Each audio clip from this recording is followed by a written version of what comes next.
Bonsoir, bienvenue à tous. Nous sommes le mercredi 13 octobre. Je vous donne les titres de votre journal avec la mobilisation forte toujours contre la réforme des retraites. La grève continue, notamment dans les transports, mais aussi dans certains lycées.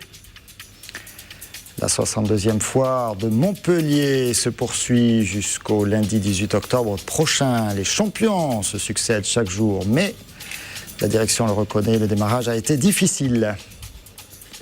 Et puis élection municipale à Saint-Gilles après un premier tour fratricide. À droite, la situation se clarifie pour le deuxième tour avec un classique duel droite-gauche.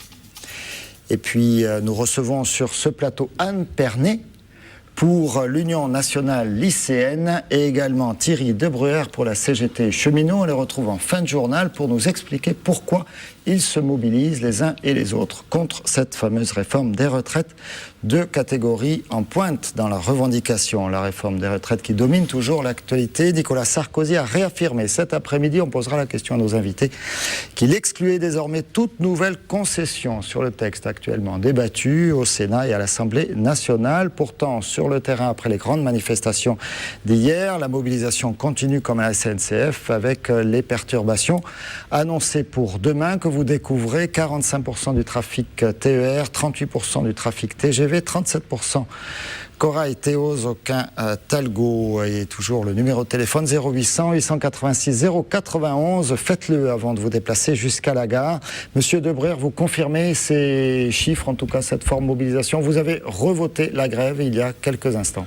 Oui, les AGV se terminés et dont les cheminots à 95% ont voté la reconduction du mouvement pour 24 heures. Et les prochaines AG auront lieu demain soir à 17h. On reviendra sur tout ça, je vous l'ai dit. Donc en fin de journal, on va commencer avec la foire de Montpellier, une foire au milieu du gué. Entre le démarrage, c'était vendredi dernier, et puis la clôture, ce sera lundi prochain. Les champions se succèdent. Marie-Jo Pérec, bien sûr, hier, toute la journée. Il y aura également Sébastien Flûte demain. Elle a signé beaucoup de posters et d'autographes, la championne olympique française. On revient sur ce démarrage difficile entre l'alerte météo et puis les problèmes de transport, de chantier en ville. En tout cas, c'est la position de Béatrice Granier, la directrice d'Enjoy. Le constat, je ne vais quand même pas mentir, on a un début de foire difficile parce que tout se ligue. L'alerte orange depuis quasiment 3 jours, la pluie non-stop. Bon, la conjoncture, c'est facile, mais bon, il y a aussi des travaux à l'extérieur du parc, donc on a un début de foire en Visitora qui n'est pas simple. Cette année, c'est un démarrage difficile. Bon, on assume, on tient le choc, on a du respect par rapport à nos exposants qui sont quand même là pour travailler, et je crois qu'on assume tous ensemble ce démarrage difficile.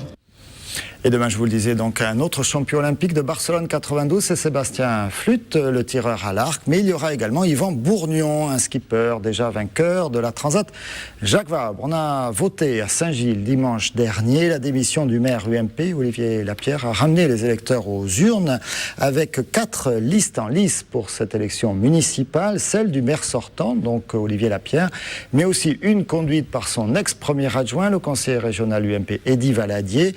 Autre liste, le Nouveau Centre, et une dernière menée par le socialiste Alain Guédot. Le deuxième tour va se résumer à un duel entre ce dernier, Alain Guédot, et Eddy Valadier. Explication avec Franck Chassagnon. 2 jours après le premier tour des élections municipales, la petite commune de Saint-Gilles est encore sous les feux des projecteurs. Chaque jour, un nouveau rebondissement. Hier soir, Yvon Rouquel, le candidat du Nouveau Centre, a décidé de se retirer. Aujourd'hui, en fin de matinée, c'est le maire sortant qui a jeté l'éponge. C'est une décision que j'ai prise forcé contraint, mais je retire ma liste pour le deuxième tour. Je ne serai pas présent avec mes amis sur la liste pour le deuxième tour. Pourquoi ? J'ai tout essayé pendant la journée d'hier et la soirée de dimanche de monter un pacte républicain avec M. Rouquel et avec M. Guédot. Ils se sont défilés tous les deux, finalement. Après m'avoir dit qu'ils étaient d'accord, ils ont refusé. Donc, me retrouvant seul avec mon équipe, j'ai pensé que c'était la meilleure solution, la moins mauvaise, disons, c'était de me retirer. Le combat pour prendre la mairie se jouera donc entre Eddy Valadier, candidat sans étiquette, proche de l'UMP, et Alain Guédot, qui se présente sous la bannière du Parti socialiste. Fort de ses 35% au premier tour, Eddy Valadier reste confiant. Moi, je suis non pas d'un optimisme béat, mais je suis confiant dans la capacité que nous avons avec toute mon équipe, parce qu'on porte aussi un projet utile aux Saint-Gillois, d'avoir un résultat positif dimanche, mais il faut rester mobilisé, il faut continuer à convaincre, il faut faire du terrain, et puis chacun, je dirais, en prendra acte dimanche prochain, mais j'ai une confiance raisonnée dans le bon sens et le choix que feront les Saint-Gillois dimanche prochain. Mais pour gagner, il reste encore une grande inconnue. Les voix des deux candidats démissionnaires vont-elles se reporter sur la liste de droite ou sur la liste PS? Les anti-Valadier, il y en a un certain nombre, parce que tout le monde a trouvé que son action à la municipalité, notamment la guerre qu'il a menée pour essayer de tomber le maire Olivier Lapierre, est quelque chose qui est peu respectable. Et nous espérons que les déçus Valadier se tourneront plus sur une liste comme la nôtre, honnête, franche et surtout très démocrate, plutôt que contre un candidat qui va tout nous ramener à lui. Pour l'instant, Yvon Rouquel n'a pas donné de consigne de vote, Olivier Lapierre non plus, même s'il ne cache pas sa préférence. Personnellement, je voterai pour M. Guédot. Et j'appellerai à ne pas voter pour M. Valadier. Je ferai comme faisait le Parti Socialiste quand il y avait Chirac contre Le Pen. On a toujours dit voter contre Le Pen, mais on n'a jamais dit voter Chirac. Je ne dirais pas de voter Guédot, mais je rappellerai à ne pas voter pour M. Valadier.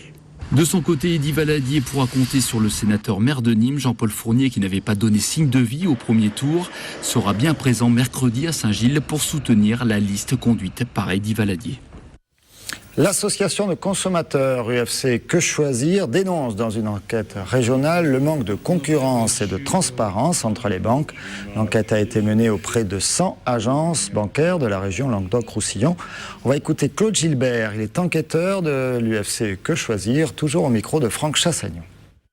2004, c'était le début donc justement d'une procédure de transparence, et en 2010, on se rend compte que les choses ont très très peu bougé.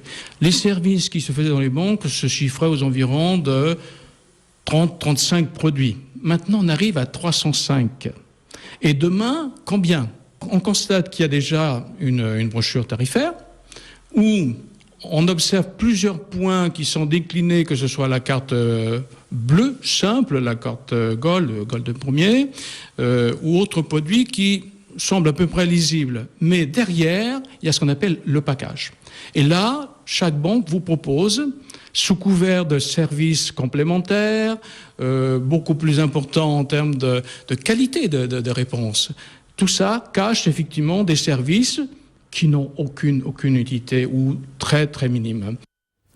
Un parking transformé en jardin, cette opération originale menée depuis la Maison de la Démocratie a été réalisée ce week-end à Montpellier par les habitants de la résidence Le Maçon. L'objectif, aménager des espaces verts au cœur de la ville.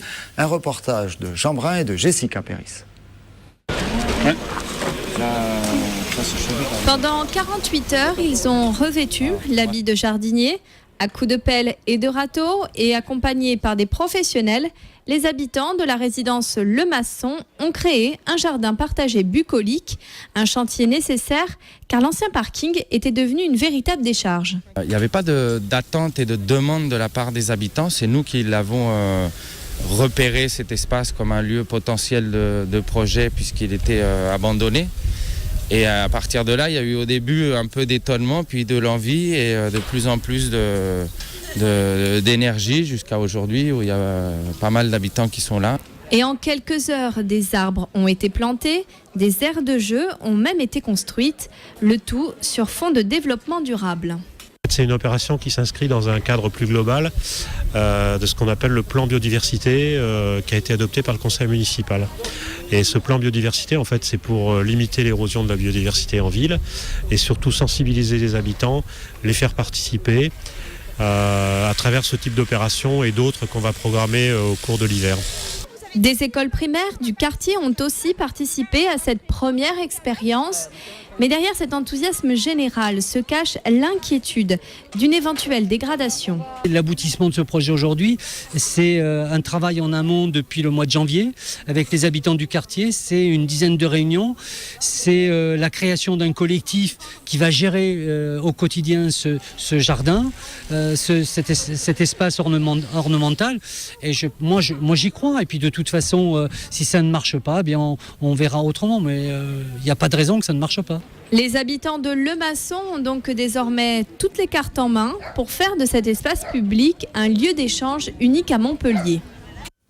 Et on retrouve nos deux invités. Anne Pernet, donc je répète, vous êtes en terminale au lycée Clémenceau et vous êtes secrétaire générale de l'Union nationale lycéenne. Secrétaire générale, c'est au niveau national, hein. Voilà. On est bien d'accord. Et donc avec vous, Thierry de Bruyère pour la CGT cheminot. Vous nous l'avez dit en début de journal, vous avez reconduit la grève, vous avez voté cet après-midi. Pourtant, vous avez entendu les propos de Nicolas Sarkozy, également cet après-midi, qui dit qu'il ira jusqu'au bout de sa réforme des retraites, je vais y arriver, et qu'il ne fera plus aucune concession. Ça vous fait sourire ? Un peu, oui, parce que ça me ramène 15 ans en arrière, en 95, quand Juppé avait tenu exactement le même discours, et au bout de 24 jours, il avait retiré complètement sa réforme. Pourtant, il a bien pris soin, Nicolas Sarkozy, le gouvernement avec lui, de ne pas forcément s'attaquer aux régimes spéciaux, ceux qui vous concernent, plus particulièrement à la SNCF.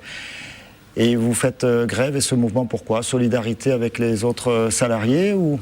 Pas du tout. Les régimes spéciaux sont concernés comme l'ensemble des régimes. Le seul truc qu'il y a, c'est que, en principe, ça doit être mis en application au 1er janvier 2017. Sauf que ça n'apparaît nulle part dans la loi et que ce sera mis en application par décret. Ce qui veut dire qu'il peut le mettre, une fois que la loi sera passée, il peut mettre un décret et le mettre en application dès qu'il veut. Est-ce que les cheminots, par exemple, sont touchés par l'âge qui est repoussé à 62 ans, par exemple ? Tout à fait. Les agents de conduite qui aujourd'hui partent à 50 ans partiront à 52 ans et les autres cheminots qui partent à 55 ans partiront à 57 ans. Donc vous êtes prêt à aller jusqu'au bout. Nicolas Sarkozy dit « J'ai fait des concessions à hauteur de 3,4 milliards d'euros ». Alors je ne vais pas vérifier les chiffres, je ne sais pas à quelle année ça correspond ou quoi que ce soit, mais ça semble être déjà un effort considérable, non ?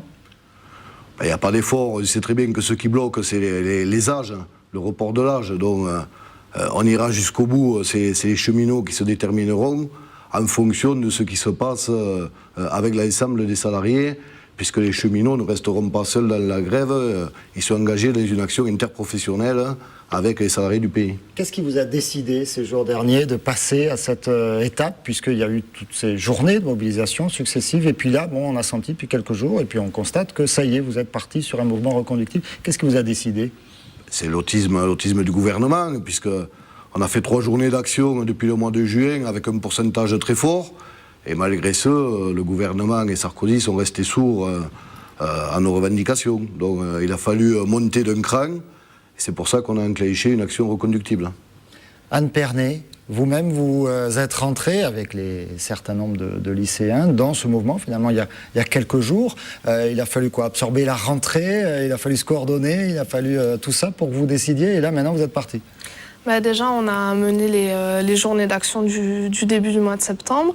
Et c'est vrai que depuis la rentrée, il y a un travail avec des tracts, des assemblées générales dans les lycées qui permettent d'informer les lycéens sur la réforme des retraites. Et c'est vrai que depuis jeudi dernier, dans toute la France, on a vu un départ du mouvement lycéen avec 100 lycées jeudi qui étaient bloqués. Et mardi, on est arrivé à 800 lycées sur toute la France.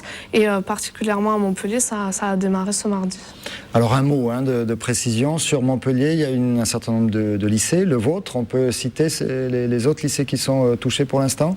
Alors oui, il y a plusieurs lycées qui sont touchés à Montpellier. Moi, je suis au lycée Clémenceau. Il y a aussi Agropolis, Champollion-à-Latte, Tess, Monet, qui nous ont rejoints aussi à la manifestation. Il faut savoir qu'on était 2000 lycéens hier à la manifestation et que là, le prochain rendez-vous, il est samedi à 14h30 au Rue du Lez et qu'on compte aussi être très nombreux. Alors, ça veut dire que vous bloquez, c'est un blocage symbolique, vous laissez quand même rentrer ceux qui veulent suivre les cours sont quand même donnés. Alors ça dépend des lycées. Moi dans mon lycée, c'est vrai que c'est un lycée collège, donc on fait attention à ce que les collégiens puissent rentrer. Et il y a toujours une entrée, on n'est pas là pour créer des problèmes, on est là pour sensibiliser les lycéens et pour après les ramener en une manifestation. Et nous, après, on tient l'avenue, mais c'est dans un mouvement pacifiste et pour défendre les retraites en priorité, quoi. Quand vous entendez la réaction du président de la République qui voit derrière votre mobilisation peut-être une forme de manipulation, peut-être syndicale, voire partisane, il accuse le Parti socialiste de mettre de l'huile sur le feu, vous réagissez comment ? Mais alors moi ça me fait rire parce que le mouvement lycéen il est très spontané et c'est en aucun cas des gens qui manipulent, enfin il y a pas de problème avec ça, c'est vraiment les lycéens qui ont décidé dans un mouvement national de se mobiliser pour défendre le droit à l'avenir des lycéens, parce que c'est vrai qu'on sait que notre formation elle est attaquée tous les jours et là avec la réforme des retraites c'est un pas de plus contre notre droit à l'avenir et nous ce qui nous inquiète c'est que si les gens ils partent plus tard, c'est vrai qu'il y aura beaucoup moins de place pour les jeunes dans le marché du travail et c'est pour la formation, l'emploi et les retraites qu'on fait tout ça. Ceux qui réagissent en disant mais les jeunes, vous avez 16 ans, 17 ans, 18 ans, est-ce que c'est vraiment le moment de vous préoccuper de votre retraite ? Eh ben alors oui, c'est vraiment le moment, c'est ce que je disais, on sait qu'aujourd'hui c'est le premier CDI, il a 27 ans et c'est déjà tard, il y a beaucoup de jeunes qui galèrent au moment de l'insertion professionnelle et donc moi je suis au lycée, je pense aussi à tous ces lycéens qui sont en bac professionnel, qui commencent à travailler dès leurs 18 ans et qui galèrent aussi pendant de nombreuses années, qui enchaînent les contrats précaires. C'est vrai que nous, on a cette inquiétude aussi que c'est très bien qu'avec les retraites, ça va encore rallonger le temps d'insertion dans le marché du travail. Ça va se passer comment chez vous, Assemblée générale quotidienne pour reconduire le mouvement ? Voilà, il y a des assemblées générales pour reconduire. On appelle à la manifestation et on suit aussi les journées de temps fort qui sont décidées au niveau national.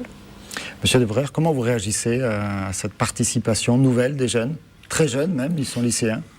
Ben, je pense que c'est une bonne chose, hein.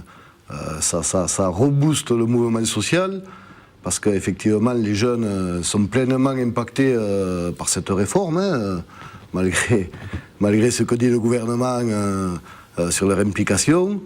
Et je pense que dans l'histoire des mouvements sociaux, dans ceux qu'on a gagnés, chaque fois il y a eu les jeunes qui étaient dedans, et je pense que c'est une bonne chose pour le mouvement actuel. Merci à tous les deux. On suivra bien évidemment cette actualité. On vous suivra sur 7LTV. Merci à vous tous de suivre notre journal. On se retrouve également à la foire de Montpellier sur notre stand pour avoir encore plus d'informations sur 7LTV, notamment comment nous recevoir. Merci encore de votre fidélité. Très bonne soirée à tous.